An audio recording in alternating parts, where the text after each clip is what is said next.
Ele acordou e imediatamente tirou do carregador o celular que custava o valor das compras de 5 meses de mercado de sua empregade. Este pague para cuidar da casa, cozinhar, lavar, passar, com direito a folga uma vez na semana. E olhe lá. Ele era guerreiro, desconstruído e não podia perder tempo com atividades tão mundanas. Ele abriu uma de suas redes sociais e descobriu que seu post sobre como imputar crimes e aumentar a severidade das penas a quem não tratasse animais de estimação como deuses surtira devido efeito. Ele sorriu e comemorou mais uma vitória na sua incansável guerra contra os verdadeiros problemas do mundo. Ainda de sorriso de canto de boca estampado na face, Elo se lembrou do dia em que se desconstruíra de forma mágica e irreversível. Assistira vídeos sobre como a língua portuguesa era heteronormativa, misógina, opressora e deveria se adequar ao novo mundo. Poucas horas depois, no mesmo dia, Elo absorveu em uma rede social todo o suprassumo do conhecimento da luta operária e como os trabalhadores do mundo todo deveriam se unir. Pensa que ele parou por aí? Nunca! Elo estava deslumbrado com a gama de conhecimentos até então obscuros e não mencionados nas aulas do ensino médio. Então ele aprendeu sobre lugar de fala, intolerância religiosa e interrupting. Ele era guerreiro e respeitador e jamais interromperia uma mana empoderada. Mas a epifania bateu forte quando ele leu sobre como poderia, por meio de textos em redes sociais, destruir o agronegócio brasileiro e exterminar todos os agrotóxicos. Mesclado esse poder, Elo aprendeu a desbloquear seus chakras e virou imbatível. Semanas se passaram e sua noção sobre a humanidade só evoluía. Elo aplaudiu quando ouviu num café amigos comentando sobre como não se podia cortejar pessoas com expressões que remetiam à monarquia, mas sim, deveriam ser usados elogios que se espelhavam na luta de classes, exaltando trabalhadores. Mesmo que ele nunca sequer tivera uma assinatura em sua carteira de trabalho, tampouco as pessoas de seu convívio, que assim como ele compartilhavam daqueles ideais majestosos e sobre esses temas debatiam fervorosamente em bares durante o horário das aulas enchendo a cara de cerveja vagabunda. Eles queriam tornar o país menos patriarcal, eles eram lutadores e eles nem se lembravam quantos hectares eram usados para plantar o milho e a cevada que viriam a fabricar aquele mijo engarrafado e servido estupidamente gelado. Ele se levantou e desceu as escadas da sua residência. Seu almoço estava sobre a mesa de mármore, como sempre só um prato, pois Elo era filho único, mãe bancária, pai juiz, ambos capitalistas nojentes em sua concepzione. Elo odiava a desigualdade social e a maldade causada pelo dinheiro. Elo serviu seu salmão, seus legumes orgânicos, seus tubérculos fritos em óleo de girassol e se pôs a comer. Ele estava a se transformar em vegane. Faltava tão pouco. Elo só precisava cortar o sushizinho de toda quinta, seus peixes assados no almoço, seu chocolatinho quente, e, claro, sua picanha de domingo. Porém, ele era guerreiro, defensor dos animais e em breve deixaria de ser assassino. Deixou as louças sujas na mesa e foi ao banheiro. Era hora de assistir um pornozinho, depois evacuar, encher a banheira e tomar sua merecido banho com suas pétalas e óleos. Todes testades, sem maltratar bichinhos, óbvio. Após quase uma hora, Elo foi ao quarto e abriu seu closet e escolheu uma camiseta comprada em São Tomé das Letras porque ele simpatizava muito com hippies. Deixou um kiwi para seu duende comer, leia-se apodrecer na penteadeira, pegou uma cartela de ácido lisérgico, uma carteira de cigarros e o cartão de crédito sem limites para torrar. Desceu à cozinha e seu café descafeinado estava pronto. Tomou uma xícara com açúcar demerara e foi para seu veículo, que ele ganhara por ter sido aprovado em Universidade Federal. Após uma vida inteira em escola particular, terapias quase diárias e muitas aulas com os melhores professores de reforço da região. Ele era estudioso, guerreiro e muito dedicado. Ligou o ar-condicionado de seu carro importado, no som Caetano Veloso. Passou direto pela cancela do condomínio sem dar bom dia ao porteiro e iniciou o percurso até a universidade. Aquela foi uma manhã muito chuvosa, mas Elo nem percebera porque estava apagado dormindo por conta da ressaca da noite anterior. Guiando seu automóvel, mas com a cabeça no mundo da revolução, ele passou por todas as poças em frente aos pontos de ônibus sem perceber que jogava água nas pessoas que aguardavam o coletivo.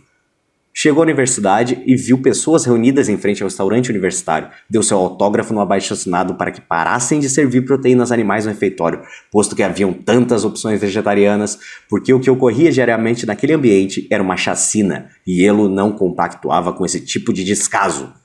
Após cumprir sua função social de onívore em desconstrução, ele foi ao centro acadêmico de seu curso. De longe sentiu a marola e se regozijou, mas ouviu que Vinícius de Moraes ecoava dos alto-falantes com aquela canção/poema soneto da fidelidade.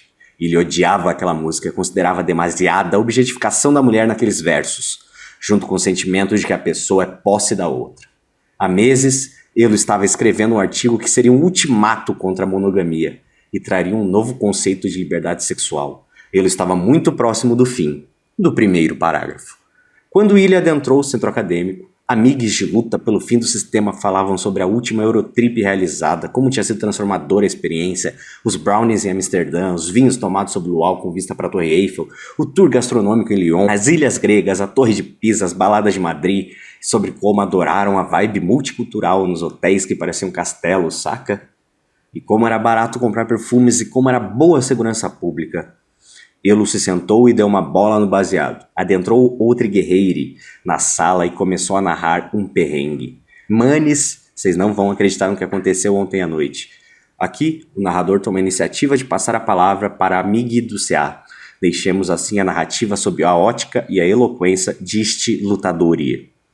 Ontem eu tava saindo do bar, a gente tinha ido comemorar a prisão de machiste e direitiste. A gente foi no happy hour. Rola um open bar lá toda terça. Eu já tava quase bêbado quando meu pai me ligou e disse que não ia voltar pra casa, porque depois da reunião da Câmara apareceu uma emergência com outro deputado lá do Rio.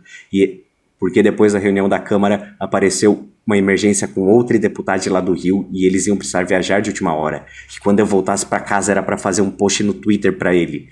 Ignorei a mensagem de ele.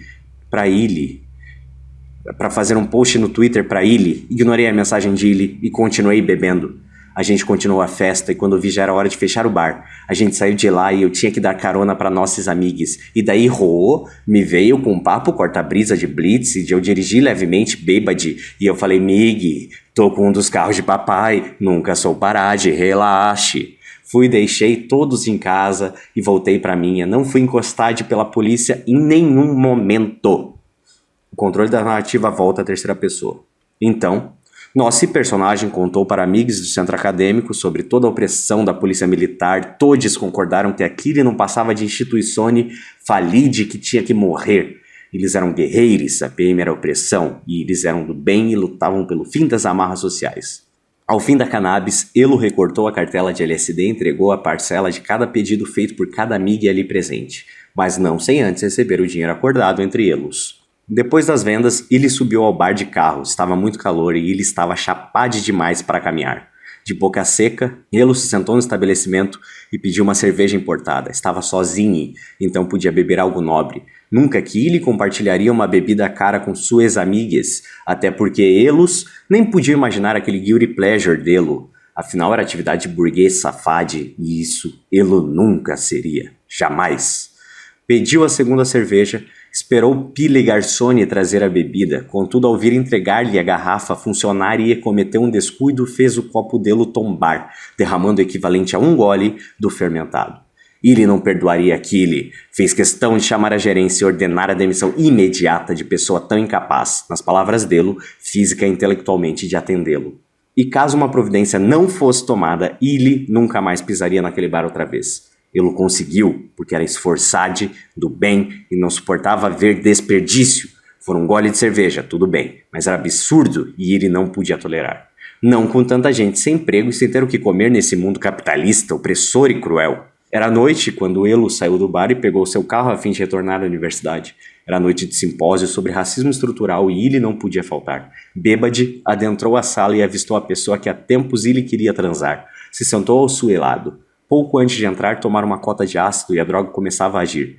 Todavia, antes que ele ficasse muito doido, decidiu se apresentar e pedir desculpas por não ser de cor. E sim, foi essa a expressão usada por Elo. Aproveitou a deixa e pediu desculpas por seus antepassados e pela pessoa que estava ao seu lado, pois Elo também não era de cor e, repetindo a expressão de ele mesmo, pediu desculpas também. Quem iria palestrar ignorou o comentário e iniciou seu discurso. Nosso personagem não prestou atenção porque ele não parava de reparar as coxas finas e delineadas e o decote da pessoa sentada ao lado. Desejando sexo, Elo viajou por universos de fetiches e perversões que até Sade se arrepiaria. Fim da palestra, ele chamou a pessoa ao seu lado para tomar umas e dropar um docinho, mas levou um fora imediato com a seguinte frase.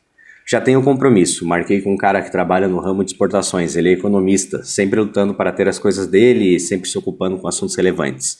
Ele, de voz alterada, respondeu, vai sair dar para um macho escroto capitalista? Achei que você era desconstruída e feminista, sua piranha! Ela gargalhou e disse, vê se cresce, babaca. Te vi me secando a palestra toda. Você é um idiota nojento. Esse teu papinho imbecil é pra tentar comer alguém. Mas sabe o que vai te fazer comer alguém? Ter inteligência e personalidade.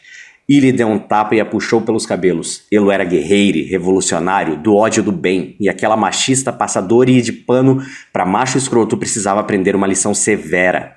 A partir dali, ele liberou sua elade animalesque. Não cairia bem descrever tamanha crueldade e violência gratuita, a ponto de fazer de Alex Delard suas drúguias unissantes. Elo, ao fim de sua elicione, retornou ao carro e de lá fez o trajeto de volta ao seu lar. Novamente, entrou em seu quarto solitário. Seus pais há muito dormiam. Nenhuma pessoa lhe mandara uma mensagem ou dissera que queria sua companhia. Elo se deitou na cama, ligou uma meditação guiada e sorriu para o teto. Fora mais um dia de luta contra o fim da opressão, contra o fim do mal. E ele era guerreiro, desconstruído, lutador e vitorioso. Afinal, amanhã era quinta-feira. E ele precisava contar suas novas boas ações no sushizinho com guerreiros como Elo.